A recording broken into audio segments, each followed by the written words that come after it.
ये 1947 की एक निशानी आपको दिखाने लगे हैं। बताया जाता है कि बहुत ही अमीर तरीन हिंदू महाजन फैमिली का ये घर था जो 1947 की पार्टीशन से पहले इस घर में रहते थे। ये घर वाक़ है सियालकोट में और मैं इसकी कुंडियाँ आपको दिखाता हूँ जो सेफ्टी पॉइंट ऑफ व्यू से लगाई गई थी। 4-5 किस्म की कुंडियाँ, एक ये कुंडा हो गया जो कि टूट फूट का शिकार है और इसके साथ साथ एक नीचे भी है, ये भी एक कुंडी है, 2 हो गई और एक इससे भी नीचे आपको नज़र आ रही है ये वाली 3 और एक सबसे ऊपर है।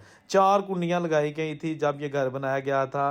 आज ये कुंडियाँ भी मौजूद है, घर भी मौजूद है दोस्तों, लेकिन नहीं तो वो लोग मौजूद नहीं है जिनका ये घर था जो यहाँ पे रहते थे।